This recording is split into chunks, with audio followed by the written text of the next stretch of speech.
നമഃശിവായ. ശ്രീ ഗുരുഭ്യോ നമഃ. ഒരിക്കൽ ഒരു ഗുരു തൻ്റെ ശിഷ്യന് മന്ത്രോപദേശം കൊടുത്ത് പറഞ്ഞയച്ചു. എല്ലാ മാസവും നിന്റെ പുരോഗതിയെപ്പറ്റി കത്തെഴുതുക എന്ന നിർദ്ദേശവും കൊടുത്തിരുന്നു. ആദ്യത്തെ കത്തിൽ ശിഷ്യൻ എഴുതി, ഗുരു, ഞാൻ വളർന്ന് എൻ്റെ തല കെട്ടിടത്തിൻ്റെ മേൽക്കൂര ഭേദിച്ചു മുകളിലെത്തി. ഞാൻ വികസിച്ചു സമസ്ത പ്രപഞ്ചം തന്നെയായി മാറി. വീണ്ടും താഴേക്ക് വന്നപ്പോൾ എനിക്ക് നായകൾ പറയുന്നത് എന്തെന്ന് മനസ്സിലാക്കാൻ കഴിഞ്ഞു. മനുഷ്യൻ പറയുന്നതല്ല, നായകൾ പറയുന്നത് മാത്രം. അടുത്ത മാസം അയാൾ എഴുതി, ഈശ്വരൻ എൻ്റെ ഉള്ളിൽ പ്രകാശിക്കുന്നുണ്ട്. എൻ്റെ മനസ്സ് 7 ചക്രങ്ങളിലും ആരോഹണ അവരോഹണം നടത്തുന്നു. അടുത്ത മാസം അയാൾ ഇങ്ങനെ എഴുതി, പ്രപഞ്ചം മുഴുവൻ പ്രകാശം നിറഞ്ഞിരിക്കുന്നു ഗുരു. അതിൽ ഒരു കിളിയെ പോലെ ഞാൻ ചുറ്റിപ്പറക്കുന്നു.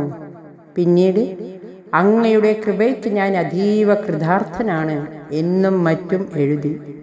ഒടുവിൽ 1 മാസം കത്തൊന്നും വന്നില്ല. 6 മാസം അങ്ങനെ കടന്നുപോയി. അപ്പോൾ ഗുരു തന്നെ ശിഷ്യൻ എഴുതി, എന്തു പറ്റി? നീ എന്താണിപ്പോൾ എനിക്ക് എഴുതാത്തത്? ശിഷ്യൻ മറുപടി എഴുതി, എനിക്കൊന്നും പറയാനില്ല. എൻ്റെ മനസ്സ് നിശബ്ദമായിരിക്കുന്നു. ഇതുതന്നെയാണ് സംഭവിക്കേണ്ടത്. നമ്മുടെ സാധനയെപ്പറ്റി നമുക്കൊരിക്കലും അഭിമാനം തോന്നരുത്. സംശയ നിവൃത്തിക്കോ ഏതെങ്കിലും ഉപദേശത്തിനു വേണ്ടിയോ ഗുരുവിന് എഴുതാം. പക്ഷെ നമ്മുടെ സാധനയെപ്പറ്റി, ജ്ഞാനത്തെപ്പറ്റി, ഭക്തിയെപ്പറ്റിയുള്ള അഭിമാനം തുടച്ചു മാറ്റണം. നമ്മുടെ മനസ്സ് നിശബ്ദവും ശാന്തവുമാകണം. എങ്കിലേ നമുക്ക് അവിടുത്തെ കൃപ അനുഭവപ്പെടുകയുള്ളൂ. അപ്പം ജ്ഞാനത്തെപ്പറ്റി, സാധനയെപ്പറ്റി, ഭക്തിയെപ്പറ്റിയുള്ള അഭിമാനം നമ്മെ തകർക്കും. വേറൊരു അഹങ്കാരം യുവത്വത്തിൻ്റെതാണ്. നമുക്കെല്ലാം ഒരിക്കൽ ചെറുപ്പമായിരുന്നു. നമ്മിൽ പലർക്കും ഇപ്പോഴും ചെറുപ്പമാണ്. എന്തോ കാരണത്താൽ യൗവനാവസ്ഥയിൽ വളരെ അഭിമാനം ഉണ്ടാകുന്നു.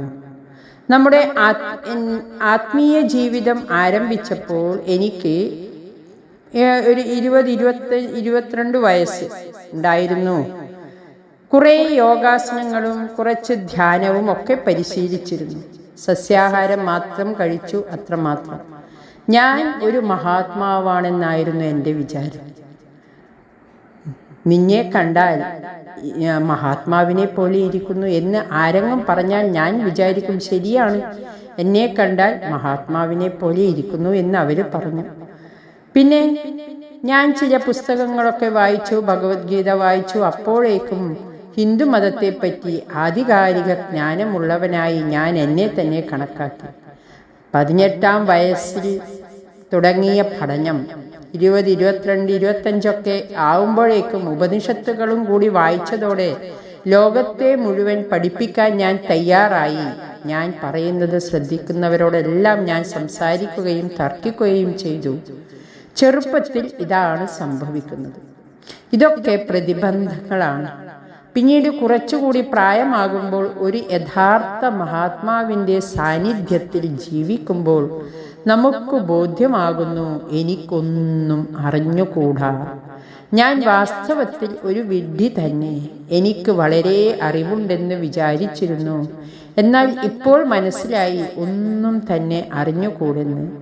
പുസ്തകത്തിൽ വായിച്ചതൊഴിച്ചാൽ ഒന്നും അറിഞ്ഞുകൂടെന്ന ബോധം വന്നു തുടങ്ങുന്നതാണ് ശരിയായ അറിവിൻ്റെ ആരംഭം. അന്നു മുതൽ എന്തെങ്കിലും പഠിക്കാനും അറിയാനുമുള്ള സാധ്യതയുണ്ട്. ഹരി ഓം നമഃ ശിവായ.